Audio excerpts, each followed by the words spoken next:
Bonjour, j'espère que vous allez très bien. Nous allons continuer aujourd'hui la série des exercices qui portent sur la fonction logarithmique, donc le logarithme népérien, ln. Si vous n'avez pas encore regardé les vidéos précédentes qui portent notamment sur le cours ainsi que quelques rappels sur ce que c'est l'ensemble de définition d'une fonction et un exercice qui est très détaillé, sur l'ensemble de définition de quelques exercices qui mélangent un peu de ln avec d'autres fonctions basiques. Et si c'est la première fois que vous regardez une vidéo dans ma chaîne, n'hésitez pas à vous abonner, à liker pour que vous puissiez recevoir de nouvelles vidéos par la suite. Donc aujourd'hui, on va essayer de faire quelques exemples très simples, mais qui sont très importants, qui combinent un petit peu tous les expressions, ce qu'on appelle fonctionnelles, ou les expressions importantes qui portent sur la fonction ln. Donc on va regarder quelques formules, je les ai déjà évoquées dans le cours, mais on va profiter de les rappeler avec des exemples pratiques. Là, c'est parti du coup. Prenons le premier exemple A. Donc là, il s'agit de simplifier toutes les expressions au maximum possible. Voilà, en justifiant à chaque fois c'est quoi la formule qu'on a utilisée. Très bien. Donc je prends la formule petite, donc la première, donc le A. Donc qu'est-ce qu'on a? J'ai A égale exponentielle de quoi?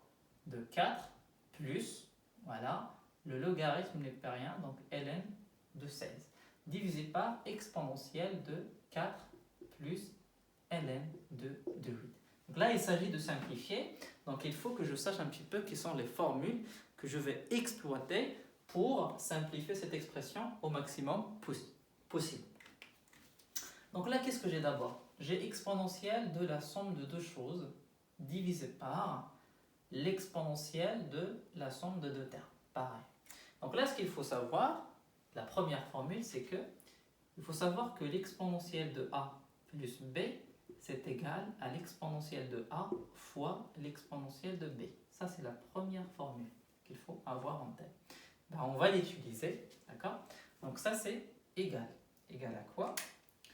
Donc c'est égal à l'exponentielle de 4, parce que là, 4 plus ça, c'est donc le 4 là, il joue le rôle de a, plus, voici le plus, ln de 16, il joue le rôle de b, fois ln, exponentielle, pardon, ln de 16. Le tout divisé par, donc c'est la même formule quasiment, fois l'exponentielle de ln de 8. Égal. Donc là, en arrivant ici, j'ai déjà deux termes que je peux simplifier. Attention, là, je peux simplifier parce que voilà, j'ai la multiplication entre ces deux termes-là. Pourquoi je fais ça? Parce que parfois, il y a des élèves qui font cette erreur. Je vois une petite parenthèse rapidement. Par exemple, ils ont un terme de ce type-là. Je vais dire par exemple y plus 7 divisé par y moins 8. Et ils disent, je vais simplifier par y, donc c'est 7 divisé par moins 8. Ça, c'est faux. Vous n'avez pas le droit de simplifier y et y, parce que là, c'est une somme, là, c'est une soustraction. Dans quel cas vous avez le droit de simplifier deux termes? Lorsqu'il s'agit d'une multiplication. Là, par exemple, si vous avez y fois 7 divisé par y fois, je vais dire moins 8, pour un petit peu garder le même exemple. Là, oui, vous avez le droit de simplifier y, parce qu'il est lié par un fois avec le 7, lié par un fois avec le moins 8. Donc là, j'ai le droit, parce que là, en fait, c'est un fois, donc là, j'ai fait un point. Là, c'est un fois, donc j'ai le droit de simplifier l'exponentielle de 4. D'accord? Donc, qu'est-ce qu'il me reste? Exponentielle ln de 16 divisé par exponentielle ln de 8. Maintenant, je suis arrivé là. Qu'est-ce que je dois savoir en fait pour avancer? Là, ce qu'il faut savoir en fait, c'est très très important, c'est que là, vous voyez, on fait un exercice sur la fonction ln, mais on parle de l'exponentielle, parce qu'en fait, ils sont très liés, tout simplement parce que l'exponentielle ln, ce sont deux fonctions réciproques entre elles. Qu'est-ce que ça veut dire réciproque? C'est-à-dire que l'exponentielle ln de x, c'est égal à x. Et pareil, ln exponentielle de x, c'est égal à x. Alors là, je vais être un petit peu rigoureux, parce qu'il faut être rigoureux en mathématiques. En fait, là, le x que vous voyez là, il a un certain domaine de définition. Je ne vais pas beaucoup rentrer dans les détails, mais ici, le x là, il doit appartenir à R étoile plus, parce que c'est le domaine de définition de la fonction ln. Si vous voulez savoir en plus et bien maîtriser ces aspects-là, pardon, je vous encourage vraiment à regarder la vidéo précédente. Et là, ln exponentielle de x, là, le x là, il appartient à R, parce que le domaine de définition de la fonction exponentielle, c'est R. Et l'exponentielle de quelque chose, il est strictement positif, donc ça, il appartient bien au domaine de définition de la fonction n. C'est très important. Donc ça, voilà, on va exploiter cette propriété, on va dire, pour finaliser ça. Donc, c'est quoi l'exponentielle ln de 16? Eh bien, en fait, c'est 16. Parce que expo ln de quelque chose, ben, c'est cette chose-là. Expo ln de 8, ben, c'est 8. Et 16 divisé par 8, ben, ça fait 2. Voilà. Donc, on est parti, voilà. Donc là, la réponse finale, c'est égal à 2. On est parti d'une expression un peu complexe. Et au final, en exploitant les propriétés qu'on sait, on arrive à mettre ça sous une forme très simple. Voilà. Ça c'est clair, je vous invite qu'on passe à la question numéro 2. Donc je vais me permettre d'effacer tout ça et passons à B. Donc qu'est-ce qu'on dit dans le B? Exponentielle. Alors là dans cet exercice, voilà, je ne mets pas beaucoup l'accent sur le domaine, est-ce que ça c'est bien défini ou pas, parce que c'est des choses qu'on a déjà vues la semaine précédente, voilà, la vidéo précédente. Voilà, donc je ne vais pas beaucoup rentrer dans les détails, on va se focaliser plutôt sur l'essentiel de la vidéo, d'accord?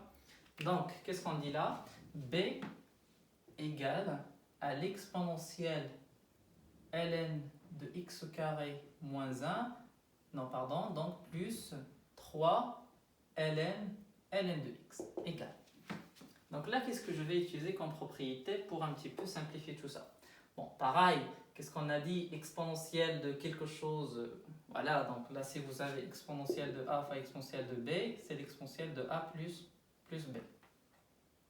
Donc là, c'est l'exponentielle de ln de x carré moins 1 fois exponentielle de 3 ln de x. Exponentielle ln de quelque chose, c'est la chose en question. Donc c'est le x carré moins 1. Exponentielle de 3 ln x, alors là il faut faire attention. Là, en fait, il me faut quelque chose qui s'écrit sous la forme exponentielle ln de une certaine chose. Là, ce n'est pas vraiment le cas. Qu'est-ce qu'on va utiliser ici? Donc là, j'ai 3 ln de x. La propriété qu'on va utiliser, on l'a déjà vu dans le cours, c'est que si vous avez n ln de a, ça c'est ln de a à la puissance n. Donc là, le 3, je vais le faire rentrer ici. Donc c'est l'exponentielle ln de x à la puissance 3. Et là, ça s'écrit bien sous cette forme-là. Donc je vais pouvoir exploiter la formule en question. Donc ça, c'est quoi? Donc c'est x au carré moins 1, exponentielle ln x à la puissance 3, donc c'est le x à la puissance 3. Voilà. On a pu simplifier tout ça. On peut le garder en forme factorisée comme on peut le développer si on veut. Mais ce n'est pas l'objectif de la question. Très bien. Passons maintenant à 3. La question numéro 3. Donc j'ai une petite formule là avec des chiffres. Donc j'ai ln de racine de e moins, pardon, ça c'est racine de e, moins ln la racine de 2 plus ln de 4e. Alors, juste un petit peu pour faire le lien avec, enfin, c'est quoi l'utilité de ce qu'on fait concrètement? Voilà, si quelqu'un regarde la vidéo, il peut se dire, mais pourquoi on fait ça? Là, c'est des exemples simples qui permettent de maîtriser les formules. Par contre, ils deviendront très très importants lorsque vous allez développer une question, que ce soit en mathématiques, en physique, voire en chimie aussi. Il se peut que dans un exercice, vous arrivez à une question, on vous demande voilà, de démontrer une certaine chose, et à la fin, vous avez un calcul qui se termine par ça, et vous devez donner la valeur finale. Bah, si vous ne maîtrisez pas les propriétés de la fonction ln, vous n'allez jamais y arriver. Voilà, donc ça c'est là, on fait juste un petit peu pour s'entraîner, mais par la suite, ça va servir à quelque chose de concret. Juste au cas où on se pose la question. Très bien. Donc là, j'ai ln racine de e moins ln racine de 2 plus ln 4e. Qu'est-ce qu'on va utiliser comme propriété ici pour essayer de simplifier au maximum? On va utiliser donc les propriétés fonctionnelles de la fonction ln qui dit que ln de a fois b, c'est ln de a plus ln de b. D'accord? Et pareil, ln de a divisé par b, c'est ln de a moins ln de b. On va utiliser ces deux propriétés-là. D'accord? Donc, ça c'est égal. Je vais pouvoir continuer ici. Donc là, ln de e moins ln de racine de 2, c'est ln de racine de e divisé par racine de 2. Et ln de ça plus ln de racine de e, et ben je vais multiplier par 4. Voilà. Donc en fait, là, celui-là moins celui-là, je vais appliquer cette formule, mais plutôt dans le sens inverse. Il faut souvent retenir la formule avec les deux sens. Là, j'ai celle-là égale à celle-là, mais celle-là aussi, c'est égal à celle-là. Plus ln de racine de e, ben, je vais utiliser celle-là. Donc une fois que j'ai cette partie-là, plus celui-là, eh ben, je vais faire fois le b qui joue le rôle de 4e ici. Donc ça, c'est égal à quoi? Donc ln de racine e sur racine de 2, donc ça, c'est ln de 4e racine de e divisé par racine de 2. On va essayer de simplifier ça. Hein. Donc là, le e, je vais le rentrer à l'intérieur. Donc ça fait ln de... Alors racine de 2, je peux multiplier par racine de 2 ici, et racine de 2 en bas et en haut. Donc ça va faire 1, 2 en bas. Donc là, j'aurai 2 racines de 2, 2 racines de 2, fois la racine de e à la puissance 3. Et donc ça fait ln de... Donc là, je peux garder le 2 ici, et puis ça fait la racine 2 fois 2e à la puissance 3. Voilà. Donc là, c'est juste un petit peu pour s'entraîner avec les racines et tout ce qui est voilà, propriété fonctionnelle de la fonction L. Et bien, on va passer à la 4e question. Et pareil, je vais me permettre d'effacer tout ça. J'espère que jusqu'à là, c'est hyper clair. Là, il s'agit vraiment juste de s'entraîner sur les propriétés de la fonction ln. Vous allez voir que dans les vidéos précédentes, on va un petit peu avancer le rythme et le niveau de la complexité en finissant à la fin par une étude de fonctions qui soit un peu compliquée, la dérivée, etc. etc. La 4e question, donc j'ai le d égale à ln de racine de 3 moins racine de 2 plus ln de racine de 3, plus racine de 2. Donc là, vous l'avez bien compris, ce qu'on va utiliser comme propriété, c'est ln de a plus ln de b. Ça, c'est ln de a fois b. Bien évidemment, il faut que voilà, le ln de a existe, le ln de b existe et le ln de a fois b existe aussi. La condition sur ça, juste un petit peu pour vous rappeler, c'est qu'il faut que le a là, qui est là, il appartienne à R étoile plus. Pareil pour celui-là, il faut qu'il soit dans R étoile plus.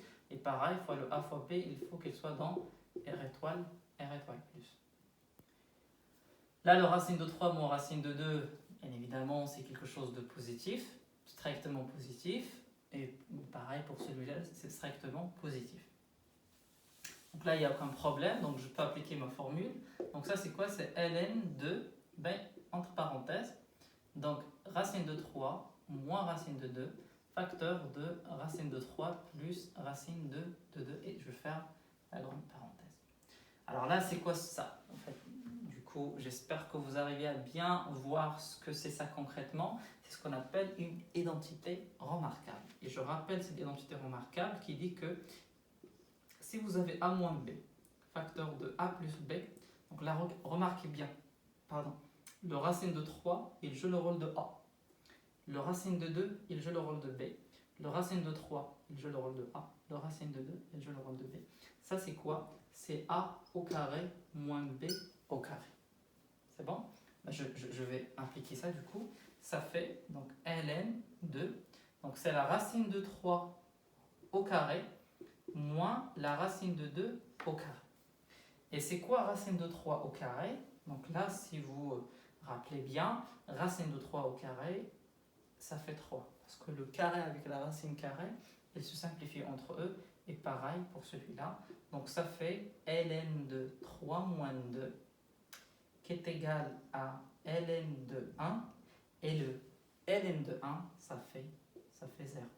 Ça, il faut bien que vous le sachiez. C'est une valeur, on va dire, remarquable, voilà. Il ne faut pas l'oublier. Et si jamais un jour vous l'oubliez, vous vous dites ça en fait. ln de 1, alors si jamais vous l'oubliez un jour, en fait, vous pouvez faire dans les deux sens. Il suffit de savoir au moins une. Donc là, si vous connaissez que l'exponentielle de 0, ça fait 1, je vais faire entrer la fonction logarithme des deux côtés. Donc ça fait ln de ça est égal à ln de 1. ln expo 0, bah, ça fait 0 est égal à ln de 1. Donc voilà, il faut juste savoir au moins une. Soit ln de 1 égale à 0 ou bien expo 0 égale à 1. Le plus facile à retenir, c'est expo 0 égale à 1 parce que quel que soit x appartenant à R, si vous faites x à la puissance 0, ça fait 1. Bah, en particulier, voilà. Bah, j'espère que vous avez bien compris ce qu'on a fait dans cet exercice. La vidéo prochaine, je vous invite à suivre du coup la série en entier. Donc la vidéo prochaine portera sur tout ce qui est résolution d'équations et inéquations avec la fonction logarithme népérien. Et d'ici là, je vous dis à très très bientôt.